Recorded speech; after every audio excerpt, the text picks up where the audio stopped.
عظيما يوم يجمع الأولين والآخرين في يوم اللقاء. Dan memiliki pengaruh yang amat besar mengenai hubungan batin antara hati manusia satu sama lain kelak di hari kiamat. نحمده أن جمعنا في هذا المسجد. Kami bersyukur kepada Allah Ta'ala yang telah mengumpulkan kita sekalian di masjid ini, في ارتباط بالعلم وأنوار العلم. di mana perkumpulan ini membuat kita semakin terikat dengan ilmu dan cahaya-cahaya keilmuan, وبالفهم والحلم والخلق الكريم. dan mengikat kita, mempererat hubungan kita dengan pemahaman, dengan ketenteraman batin dan akhlak yang mulia, وبروابط الاتصال بصدق الإقبال. dan menjalin ikatan-ikatan yang kuat sehingga kita semakin dekat kepada Allah Ta'ala. وبذكريات النصرة للنبي محمد صلى الله عليه وسلم. Dan juga majelis ini mengingatkan kita tentang pembelaan terhadap syariat Nabi Muhammad SAW. إذ صاحب الذكرى منحدر من سلالة أولئك الأنصار. Sebab yang kita peringati haulnya pada hari ini, beliau adalah salah seorang keturunan dari kaum Ansar yang dahulu membela Nabi Muhammad SAW.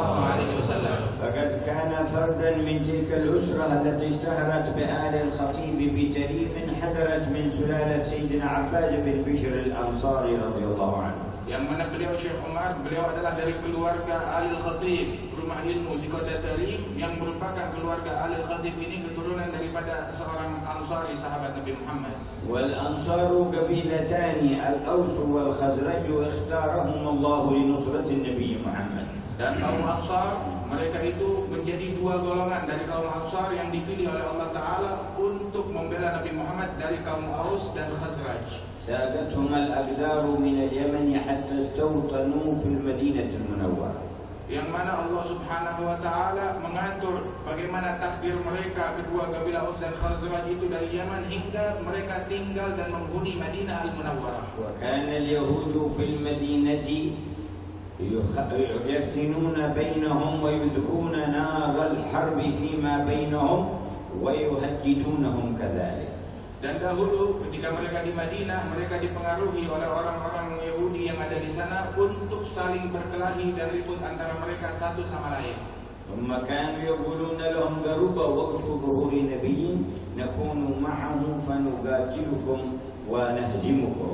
Dan juga mengatakan bahwasanya sesungguhnya akan tiba sebentar lagi kedatangan Nabi yang terakhir, niscaya kami akan bersama dia dan akan memerangi dan membunuhi kalian. ونبينا المصطفى يعرض نفسه على القبائل في الأسواق وأيام موسم الحج وما قدر الله لقبيلة أن تستجيب لنصرته حتى جاء هؤلاء في موسم الحج في ما قبل هجرته صلى الله عليه وسلم ب3 سنين. Dan Nabi kita Nabi Muhammad sallallahu alaihi wasallam dahulu di Mekkah menawarkan ajarannya kepada setiap rombongan yang datang di musim-musim haji, menawarkan kepada mereka tentang Islam dan ajaran Islam ini. Akan tetapi daripada kabilah-kabilah tersebut tidak ada yang tertarik, melainkan daripada mereka 3 tahun sebelum hijrahnya Nabi Muhammad sallallahu alaihi wasallam dari masyarakat Ansar tersebut. ولقد كان يمر من جماعة إلى جماعة في بعض أسواق العرب فيتبعه أبو جهل أو أبو لهب يقولون للناس لا تصدقوه فنحن أعلم به ويسبونه صلى الله عليه وسلم. Dan dahulu Rasul sallallahu alaihi wasallam berjalan dari satu perkampungan, dari satu perkemahan ke perkemahan yang lain, dan diikuti oleh Abu Jahal dan Abu Lahab. Apabila Rasulullah mengatakan sesuatu, maka di belakang mereka mengatakan jangan ikuti, jangan percaya kepada orang ini. فيصبر وينتقل إلى المكان الثاني. Maka Nabi Muhammad bersabar atas gangguan tersebut dan berpindah ke tempat lain lagi untuk berdakwah. فيتبعونه ويصبر وينتقل إلى المكان الثالث. Tapi mereka para pengganggu ini tetap mengikuti Nabi kemanapun pergi dan mengganggu Rasulullah hingga Rasul pindah ke tempat yang berikutnya lagi. لا تستطيع عقولنا أن تتصور كم قاسى وكم لابى وكم تعب نبينا في إبلاغ هذه الرسالة. Sungguh pikiran kita tidak mampu membayangkan berapa banyak derita yang ditahan, yang ditanggung oleh Nabi Muhammad SAW di dalam berkhidmat kepada dakwah ini. هو الذي رمي بالحجارة. Beliaulah yang dahulu dilempari dengan batu. هو الذي وضع الشوك والأذى في طريقه. Beliaulah yang dahulu diletakkan kotoran dan duri di jalanan yang beliau lalui. هو الذي لووا رداءه على رقبته حتى كادوا أن يخنقوه. Beliaulah dahulu yang dicekik dengan sorban beliau sendiri dari belakang hingga hampir kehabisan nafas. هو الذي وضع السلع على ظهره. Dan beliaulah yang dahulu ketika sedang bersujud diletakkan kotoran di atas pundaknya. هو الذي ربط الحجر على بطنه من الجوع. Dan beliaulah yang dahulu menahan rasa lapar dengan mengikat batu di perut beliau. هو الذي شج جبينه. Dan beliaulah yang keningnya tergores dan pecah. وكسرت رباعيته. Dan juga gigi beliau tanggal. وشقت شفته. Dan juga bibir beliau berdarah. وجرحت وجنتاه. Bahkan daripada wajah beliau terluka. وتلقى الدم بيده في أحد يقول أخشى إن وقعت منه قطرة على الأرض أن يعجل الله بعقابه. Dan beliau menahan jangan ada satu tetes pun darah yang terjatuh ke bumi daripada wajah beliau tersebut. Beliau mengatakan, aku takut apabila jatuh setetes darah diturunkan azab oleh Allah Ta'ala kepada mereka orang-orang tersebut. وبعد انتهاء المعركة قالوا ادعوا الله عليهم فقال اللهم اهد قومي فإنهم لا يعلمون. Dan ketika selesai pertempuran tersebut, dikatakan oleh orang-orang yang bersama Nabi Muhammad, sumpahi mereka ya Rasulullah dan kutuk mereka. Maka Rasul mengatakan, ya Allah berikan hidayat kepada kaumku sebab mereka tidak tahu. وبسر المحبة فاز الأنصار. Dan sungguh dengan berkat rasa cinta tersebut, kaum Ansar telah meraih keberuntungan besar dari Allah. ووصفهم الكريم الغفار. Dan Allah Ta'ala menceritakan tentang sifat mereka. وأثنى عليهم في قرآنه. Sehingga Allah memuji mereka di dalam Al-Quran. يحبون من هاجر إليهم. Sifat Ansar adalah mencintai orang-orang yang hijrah kepada ولا mereka. يجدون في صدورهم حاجة مما أوتوا. Dan mereka tidak memiliki kepentingan di dalam batin mereka atas apapun yang mereka terima. ويؤثرون على أنفسهم ولو كان بهم خصاصة. Mereka lebih mendahului orang lain walaupun mereka sedang dalam keadaan kesulitan. فكان من شأنهم عند الله أن قال رسول آية الإيمان حب الأنصار وآية النفاق بغض الأنصار. Sehingga dengan berkat rasa cinta mereka tersebut, Rasulullah mengatakan, sesungguhnya ciri orang yang beriman cinta kepada kaum Ansar, dan ciri orang yang munafik benci kepada kaum Ansar. ومن أحبهم يحبه الله ومن أبغضهم أبغضه الله. Sehingga juga dikatakan, barang siapa yang mencintai kaum Ansar maka Allah akan mencintai mereka, yang membenci kaum Ansar maka Allah membenci mereka. هذا الشرف الأفخر بمناصرة النبي الأطهر. Mereka kaum Ansar mendapatkan kemuliaan yang demikian luhur ini dengan berkat pembelaan mereka dan kecintaan terhadap Nabi Muhammad. ولم يزل صلى الله عليه وسلم في محبته لهم ومودته إياهم يراعيهم ويرقيهم حتى أكمل تربيتهم إلى أعلى المراتب. Dan senantiasa Rasul Shallallahu Alaihi Wasallam mendidik mereka para kaum Ansar hingga mereka mencapai derajat yang tinggi di dalam kecintaan mereka. كان من ختام ما رباهم به الوقفة الكبيرة بعد غزوة حنين. Dan di antara didikan yang diberikan oleh Nabi Muhammad Shallallahu Alaihi Wasallam nampak pengaruhnya setelah peperangan Hunain.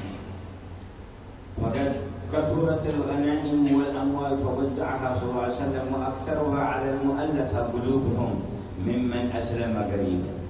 Di dalam peperangan Hunain tersebut mendapatkan banyak harta dan hasil daripada rampasan perang, maka Rasul Shallallahu Alaihi Wasallam membagi-bagikan daripada harta tersebut kepada orang-orang yang baru saja masuk Islam. فتعجب بعض شباب الأنصار وقالوا قسم الأموال في الذين سيوفنا تقطر من دمائهم كانوا يقاتلونه ونحن نقاتلهم معا.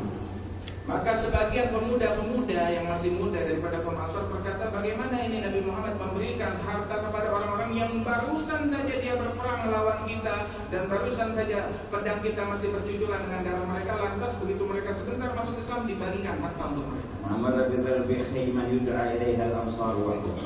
Maka Rasul Shallallahu Alaihi Wasallam mengatakan, dirikan kemah, panggil seluruh kaum Ansar masuk ke dalam kemah ini. وخرج إليهم ومعه العباس وأبو بكر الصديق من المهاجرين. Maka ketika semuanya sudah berkumpul, datanglah Rasulullah, bersama Rasulullah adalah Sayyidina Abbas dan sebagian orang. فوقف بينهم يقول ما مقالة بلغتني عنكم معشر الأنصار. Maka Rasulullah bertanya kepada mereka, apa gerangan ucapan yang rasanya aku dengar keluar dari kalian wahai kaum Ansar? سكتوا وردت ثانية وثالثة. Maka semuanya terdiam hingga Rasul bertanya hingga 2 kali dan 3 kali. فقال بعد الثالثة كبارهم يا رسول الله أما كبارنا وعقلاؤنا فلم يقولوا شيئا وأما بعض شبابنا فقد قالوا الذي بلغك. Maka salah seorang daripada tokoh masyarakat Ansar berkata, "Ya Rasulullah, adapun para sesepuh dan orang tua kami, para tokoh-tokoh masyarakat Ansar, mereka sama sekali tidak mengatakan apapun. Tetapi ada beberapa anak-anak kecil, pemuda-pemuda yang baru yang tidak mengerti, mereka mengucapkan kalimat yang kau dengar." انظر إلى التربية واعتبار موازين المحبة وكيف تكون وما هو النظر البعيد إلى الدوام. Dan lihatlah kepada didikan yang diajarkan oleh Nabi Muhammad SAW, dan beliau menetapkan suatu pola fikir yang mana pola fikir tersebut melihat kepada hasil yang abadi. قال يا معشر الأنصار ألم آتكم ضلالا فهداكم الله بي. Maka Rasulullah menegaskan, mendidik mereka, "Wahai kaum Ansar, bukankah ketika aku datang kepada kalian dalam keadaan kesesatan, lantas Allah memberikan hidayat kepada kalian dengan berkat aku? وآتيتكم متفرقين فجمعكم الله بي. Bukankah ketika aku datang kalian saling bertempur, saling serang, saling membunuh, lantas Allah Ta'ala damaikan kalian dengan berkat aku? وآتيتكم أذلة فأعزكم الله بي. Ketika aku datang kalian dalam keadaan terhina dan tertindas, maka Allah Ta'ala muliakan kalian dengan berkat aku?" قالوا بلى يا رسول الله والمن لله ولرسوله. Mereka menjawab, "Tentu ya Rasulullah, sungguh ini jasa datang karunia ini dari Allah dan berkat Rasulullah SAW." فأجيبوا. Maka jawablah, kata قالوا Rasulullah. ماذا نقول؟ Mereka menjawab, "Apa yang dapat kami katakan wahai Nabi?" قال لو شئتم لقلتم فصدقتم وصدقتم جئتنا وحيدا فآويناك وطريدا فآويناك ومخذولا من قومك فنصرناك.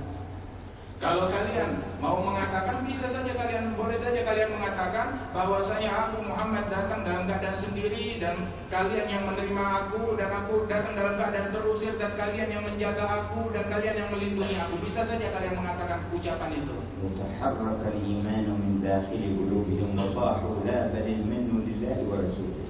Maka kalimat ini menggetarkan hati mereka, dan dorongan iman mengatakan, membuat mereka berkata, "Ya Rasulullah, sungguh tidak. Sesungguhnya jasa dan karunia anugerah ini dari Allah dan dari Rasulullah SAW. Kami tidak ada memberikan apapun juga." قال يا معشر الأنصار حزنتم على رعاعة من الدنيا تألفت بها قلوب أقوام وتركتكم لما أعلم من إيمانكم وصدقكم. Maka Rasulullah mengatakan, "Wahai kaum Ansar, sesungguhnya janganlah kalian bersedih atas beberapa hal kecil daripada hal-hal duniawi yang aku berikan kepada orang lain. Kenapa? Sebab aku tahu kalian mendapatkan sesuatu yang amat besar di dalam hati kalian, berupa keimanan dan ketakwaan yang ada di dalam hati kalian, hingga kalian tak perlu lagi pada hal-hal semacam itu." أما ترضون أن يرجع الناس بالشاء وبالأنعام والأموال إلى ديارهم وترجعون أنتم برسول الله إلى رحالكم. Tidakkah kalian seharusnya senang bahwasanya orang-orang lain semuanya pulang bawa harta, ada yang bawa kambing, bawa binatang ternak, bawa harta, uang segala macam, akan tetapi kalian pulang membawa Rasulullah ke rumah kalian. تحوزونه إليكم. Kalian membawa Nabi Muhammad ke dalam rumah dan perkampungan kalian. والله ما تنقلبون به خير مما ينقلبون به. Dan sungguh apa yang kalian bawa pulang ke kampung kalian lebih baik daripada apa yang mereka bawa pulang ke kampung mereka, hanya berupa harta saja. بدأت دموع الأنصار تنحدر. Maka kalimat ini membuat kaum Ansar menangis dengan demikian kerasnya. قال يا معشر الأنصار المحيا محياكم والممات مماتكم. Maka Rasulullah mengatakan, "Wahai kaum Ansar, hidupku ya bersama kalian dan matiku pun juga bersama kalian." لو سلك الناس شعبا وسلك الأنصار شعبا لسلكت شعب الأنصار.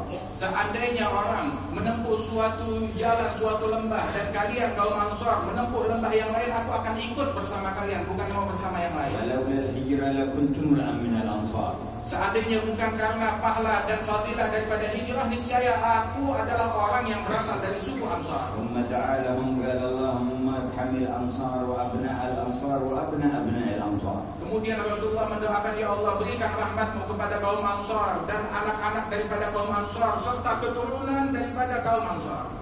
أخضلت لحاهم من الدنيا.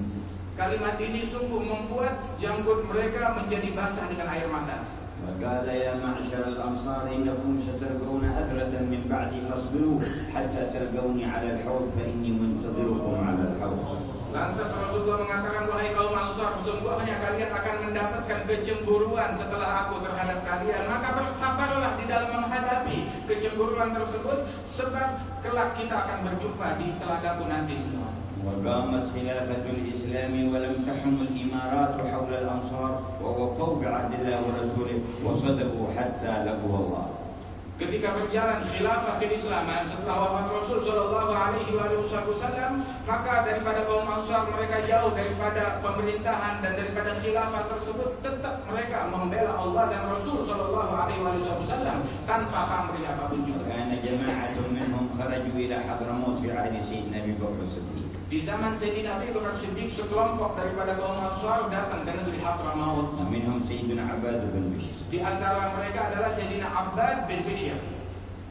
رضي الله تبارك وتعالى عنه وأرضاه. فمنهم من استقر هناك ومعهم نحو 70 من أصحاب بدر استقروا في حضرموت حتى توفوا بالتاريخ. Dan di antara mereka bersama Sayyidina Abbad bin Bishr ada beberapa sahabat-sahabat yang lain hingga mencapai 70 orang dari orang-orang yang menyaksikan perang Badar bersama Nabi Muhammad SAW. Mereka tinggal di Tarim dan wafat dan dimakamkan di sana. وكان الأمير على حضرموت زياد بن لبيد الأنصاري. Dahulu bahwasanya Amir, pemimpin gubernur Hadramaut adalah Ziyad bin Labid al-Ansari. كتب إلى سيدنا أبي بكر الصديق أنه لم يرتد من أهل بلدة تريم أحد وأنهم ناصروا الصحابة حين جاءوا فدعا لهم بالثلاث الدعوات المشهورة. Disebutkan bahwasanya mereka orang-orang yang ada di Tarim, bahwasanya di masa kekhalifahan Sayyidina Abu Bakar Siddiq dia tulis surat bahwasanya tidak ada seorang pun dari kota ini yang murtad keluar dari agama Islam. Bahkan mereka membela para sahabat, membantu sahabat-sahabat Rasul Shallallahu Alaihi Wasallam di dalam mengembangkan Islam. Maka Sayyidina Abu Bakar mendoakan mereka dengan 3 doa. Yang pertama adalah mendoakan agar negeri tersebut tetap makmur hingga akhir zaman. Dan Allah Ta'ala memberikan keberkahan di dalam airnya, daripada negeri tersebut banyak air.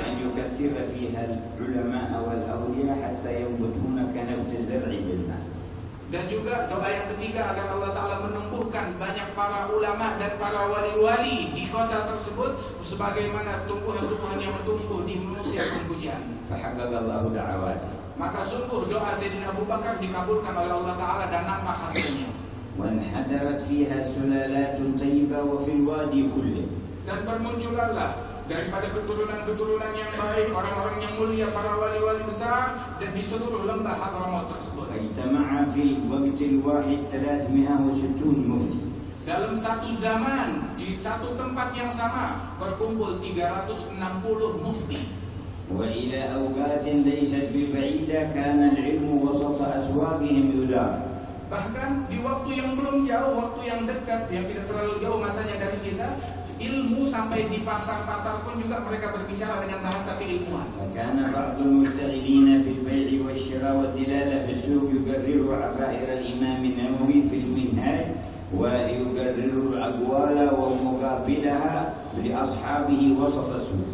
Bahkan beberapa penjual di pasar ataupun juga makler atau broker yang ada di pasar, mereka pun juga pandai di dalam mengungkapkan apa-apa keilmuan yang ada di dalam kitab-kitab ini dan kitab-kitab minhaj, mereka utarakan dengan sangat jelas sekali. وكان من أشهر الأسر التي ثبت فيها العلم وكثر في أهلها مع الولاية والصلاة أسرة آل الخطيب هؤلاء وأسرة آل أبي فضل.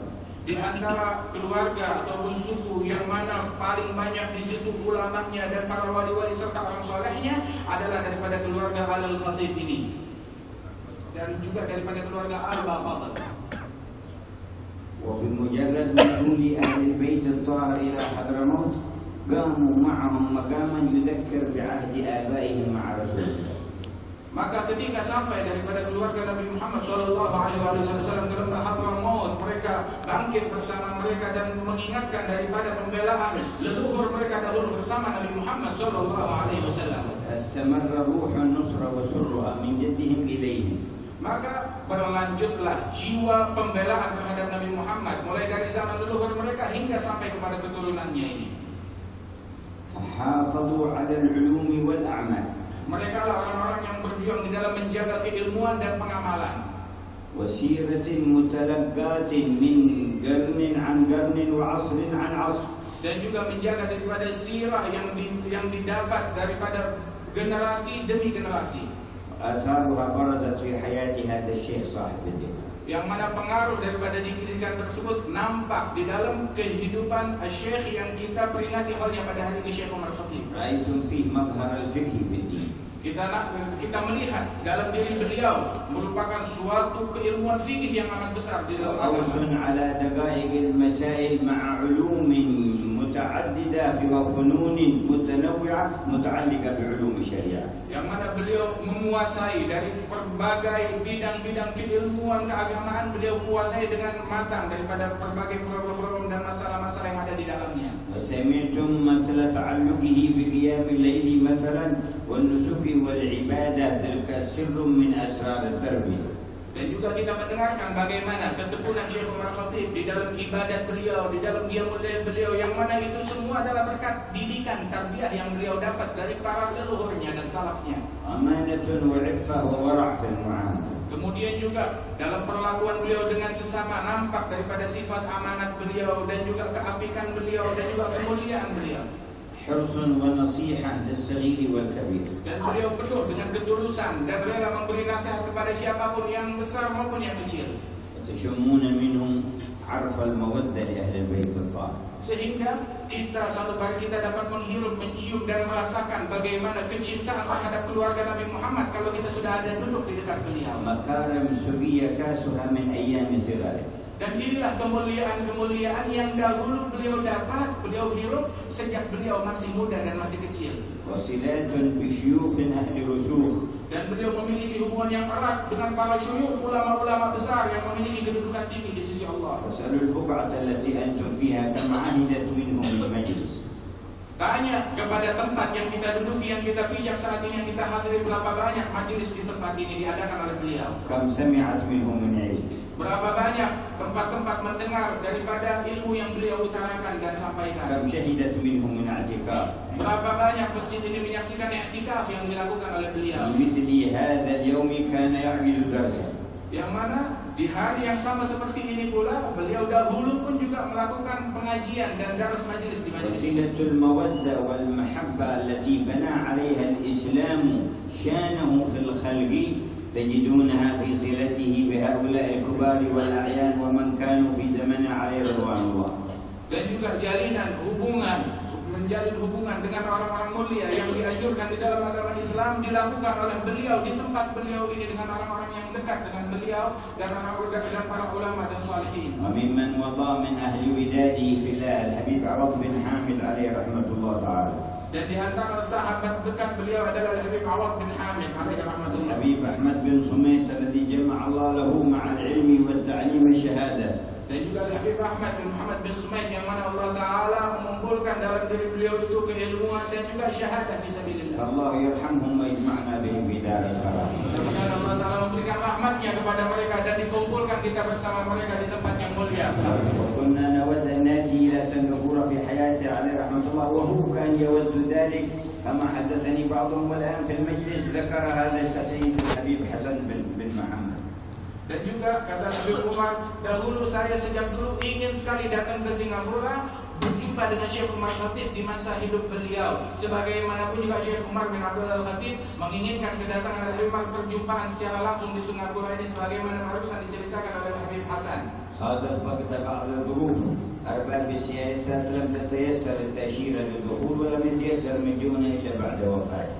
Sehingga keadaan situasi politik yang terjadi di dunia pada masa tersebut tidak memungkinkan untuk mendapatkan visa untuk datang ke Singapura sehingga wafat Syekh Umar bin Abdul Khatib. وأعددنا زيارتنا له ورؤيتنا لأولاده وجلساء من المجالسة له. Dan kami menganggap bahwasanya, kami berkeyakinan bahwasanya dengan duduk dan hadir berziarah berkunjung kepada orang-orang yang dahulu dekat dengan Syekh Umar, keluarga beliau, anak-anak beliau dan kawan-kawan serta murid-murid beliau, kami menganggap berkeyakinan bahwa ini pun juga sama pahalanya seperti kita datang kepada Syekh Umar Al-Khatib. وكم كان بينه وبين الوالد والعلماء في طبقتهم في ذاك الزمان. Antara Syekh Umar Al-Khatib dengan ayah saya dan juga dengan para ulama yang ada di Karim, mereka berada di dalam satu peringkat dan memiliki hubungan yang amat erat. واليوم نعد أنه مجلى سرور له ولنا بحضورنا هذا الحول والذكرى في هذه الساعة. Dan insya Allah kita berkeyakinan bahwasanya pada hari ini merupakan suatu kegembiraan buat kita dan juga buat beliau dengan hadirnya kita bersama-sama di tempat ini di saat yang mulia ini. ونعد ذلك اتصال أيضا بتلك السلسلة من الأسانيد المباركة. Dan kami pun juga berkeyakinan bahwasanya ini merupakan mempererat lagi hubungan kita dengan jalinan rantaian keilmuan kepada beliau. فلا يعد من في هذه الأسرة من أرباب العلم النافع وأرباب الإخلاص والصدق والتواضع. Dan sungguh tidak terhitung berapa banyak dari keluarga ini, dari keluarga Ahlul Khatib ini yang merupakan mereka adalah orang-orang yang memiliki keilmuan, ilmu yang manfaat, dan juga kaum sholihin dan para wali-wali besar daripada keluarga yang penuh berkah ini. كان أحمد بن عباد بن بشر التابعي بنى مسجدا في تريم فهو الذي يقوم به ذريته إلى الآن ودفن هو أيضا بالفريض في تريم. Dan sesungguhnya Ahmad bin Abbad bin Bishr tabi'in, putra dari Sayyidina Abbad bin Bishr, sesungguhnya dia pun juga membangun sebuah masjid di kota Tarim, yang mana keturunan beliau senantiasa memakmurkan masjid itu hingga saat ini. Dan beliau tabi'in ini Ahmad bin Abbad bin Bishr dimakamkan di pemakaman Furaid di kota Tarim. وكان ممن عمره وجدده واعتنى بعمارته الشيخ علي بن محمد الخطيب. Dan di antara yang memakmurkan kembali masjid tersebut dan merenovasi masjid itu adalah Syekh Ali bin Muhammad Al-Khatib. واشتهر بصاحب الوعل وسمي المسجد مسجد الوعل. Beliau dikenal dengan Sahib Al-Wa'al hingga masjid itu pun juga dikenal Masjid Al-Wa'al. وكان متولي للخطابة في تريم للجمعة وللعيدين. Dan beliau yang menjadi khatib secara rutin dalam Jumat dan juga di dalam salat Idul Fitri dan Idul Adha. في يوم العيد قال له أهله ليس عندنا شيء نطعم به الأولاد من اللحم في هذا العيد. Pada suatu hari raya, dia berkata kepada keluarganya, sungguh kita tidak punya apa-apa untuk kita berikan makan kepada keluarga kita, anak-anak kita, nggak ada sesuatu yang bisa kita sembelih untuk memberikan makan kepada mereka. قال أنا سأخرج وأخطب للناس وأنتم اتركوا باب الدار مفتوح. Maka beliau berkata kepada keluarganya, saya sekarang akan keluar pergi untuk melaksanakan sholat id dan khutbah di sana, dan kalian biarkan pintu ini terbuka, jangan dibiarkan tertutup, buka pintu ini, biarkan. وإذا بوعل كبير يأتي من شعب بعيد من وادي عيدين ويمشي يجري بين الناس حتى دخل إلى وسط بيت الشيخ وتقفل الباب. Maka ketika beliau sedang pergi khutbah dan pintu rumah dibiarkan terbuka, datang Wa'al itu kambing gunung yang besar, dia lari masuk ke dalam rumahnya Syekh Ali ini hingga pintu rumah itu tertutup, dan dia tetap itu kambing gunung itu tetap ada di dalam rumah sampai Syekh Ali pulang. Ketika pulang ke rumahnya dia dapati dia sembelih daripada binatang itu untuk dia berikan makan kepada keluarga. Maka dikenallah Syekh Ali ini sebagai Sahib Al-Wa'al. عليهم رضوان الله تبارك وتعالى. وعم هذا الأدب والتربية القبائل في الوادي فلا تكاد تجد قبيلة إلا وفيهم من أرباب الصلاح والنور ومن المناقب التي تذكر عدد. Dan sungguh di dalam lembah Hadramaut tersebut banyak daripada keluarga-keluarga, daripada suku-suku yang memiliki kemuliaan yang amat banyak dalam keilmuan, di dalam ketakwaan mereka, di dalam peribadatan mereka, dan juga kecintaan mereka. هذا يذكرنا بهذه الأمانة في تراث الأمة المحمدية. Yang mana ini semua mengingatkan kita di dalam mengambil daripada menjaga amanat dari warisan Rasul sallallahu alaihi wasallam. عزائمنا لنتصل بهذه المكارم. Dan juga mengajak kita agar kita memiliki hubungan yang erat dengan kemuliaan ini. وتتصل حبالنا بحبال من قبلنا في الإرث النبوي. Agar tersambung rantaian kita dengan rantaian Nabi Muhammad sallallahu alaihi wasallam. ونتعاون على ذلك. Dan marilah kita saling membantu satu sama lain. الله يجعل الجمع مفتاحا لهذه الخيرات. Semoga Allah Ta'ala menjadikan perkumpulan ini sebagai kunci untuk meraih kebaikan dari Allah. اجعلنا من أنصار نبيه. Dan Allah Ta'ala jadikan kita sebagai kaum Ansar Nabi Muhammad. بأقوالنا وأفعالنا.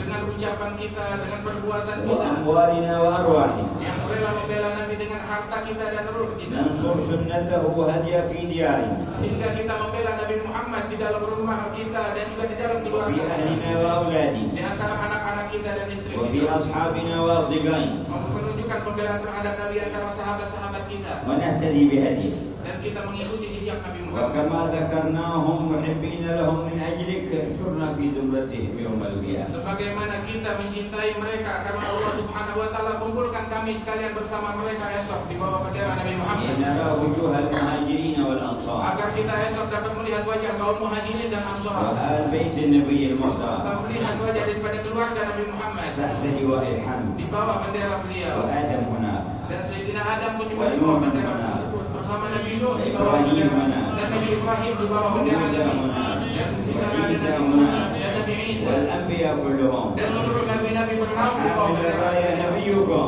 dan yang memegang bendera tersebut Nabi kita Nabi فهو Muhammad, إمام الأئمة dan beliau adalah imam dari sekalian ومقدم imam. الأنبياء والمرسلين. Beliau adalah penghulu dari sekalian nabi-nabi dan para rasul. وهناك سيدنا الجيلاني Dan disitulah Sayyidina Abdul Qadir Al-Jilani. وهناك سيدنا الفقيه Dan di المقدم bawah di situ ada Sayyidina Al-Faqih وهناك Al-Muqaddam. سيدنا أبو الحسن Dan الشاذلي di situ ada Abdul Hasan Asy-Syadzili. وهناك سيدنا أحمد Dan di الرفاعي tempat itu ada Sayyidina Ahmad وهناك Al-Rifai. سيدنا أحمد البدوي Dan di situ Sayyidina Ahmad وهناك Al-Badawi. سيدنا أحمد التيجاني Dan di situ Sayyidina Ahmad Al-Tijani. مجامع تجمع الأمة من كل من مات على لا إله إلا الله. Yang mana perkumpulan tersebut mengumpulkan semua orang yang wafat dalam kalimat La ilaha illallah ada di situ.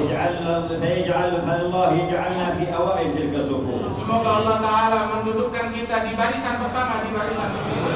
وفي من يقف معهم خير وقوف Dan kita dijadikan berkumpul bersama mereka sebaik-baiknya berkumpul, بلا تعويق ولا عذاب tanpa perlu melihat kesusahan dan azab, ولا فتنة ولا حساب. tanpa harus diperhitungkan di pengadilan Allah. بقلوبنا نتوجه إلى الله. Dengan hati kita mari kita berdoa kepada Allah. وساعة الزوال تفتح فيها أبواب Di السماء. saat di mana matahari berada di tengah kepala kita ini, saat dibukanya pintu-pintu langit. حتى ورد في الخبر من صلى فيها 4 ركعات فأحسن ركوعهن وسجودهن صلى معه 70,000 ملك يستغفرون له إلى الليل. Hingga kemudian waktu ini diriwayatkan di dalam hadis, barang siapa yang sembahyang 4 rakaat di waktu ini menjelang zuhur, di saat berdiam zuhur ini, maka Allah Subhanahu wa taala jadikan para malaikat yang 70.000 orang itu mendoakan dia sampai malam hari. فنتوجه إلى الله Maka marilah kita doa kepada ونسأل Allah الله dan meminta ونطلب الله dan memohon متذللين لله راجين فيما عند الله harap karunia Allah, واثقين برحمة الله dan kita yakin akan rahmat Allah, معترفين بذنوبنا dan kita mengakui dosa معترفين kita dan بخطايانا kekurangan kita, عازمين على الصدق في باقي أعمالنا. mereka untuk kembali kepada Allah Ta'ala dengan sebenar-benarnya. اللهم اقبل جمعنا كله Ya Allah, terimalah perkumpulan kami ini وادخلنا في دوائر أهل الوصلة dan jadikan kumpulkan kami bersama mereka orang yang mulia, واملأ القلوب بأنوار dan الإيمان penuhi hati kami dengan cahaya واليقين iman, والصدق dengan والإيقان cahaya yakin ya Allah, وأمتعنا بهؤلاء الصلحاء والعلماء والأعيان في عافية. dan panjangkan umur para guru-guru kami yang hadir di tempat ini dalam afiat dan kesehatan. أطل أعمارهم مع كمال السرور والأنس والحضور. Panjangkan umur mereka di dalam kebahagiaan dan keridhaan, وحي حقائق الدين في الأمة. dan menghidupkan hakikat agama di dalam umat Islam. وبارك لنا في أولاد الشيخ عمر وفي طلابه وفي المنتمين إليه. Dan letakkan keberkahan-Mu di dalam keluarga besar dan anak-anak Syekh Umar dan juga murid-murid beliau. بركة واسعة لا حد لها ولا غاية. Keberkahan yang luas tanpa ada batas, متنامية أبدا سرمدا. yang selalu bertambah keberkahan Ya tersebut mujibul selamanya. da'wat. Wahai yang يا mengabulkan قاضي doa, الحاجات yang menunaikan hajat ومن kami, ذكرنا ومن لم نذكر من الآباء والأمهات yang kami sebut ataupun yang tidak kami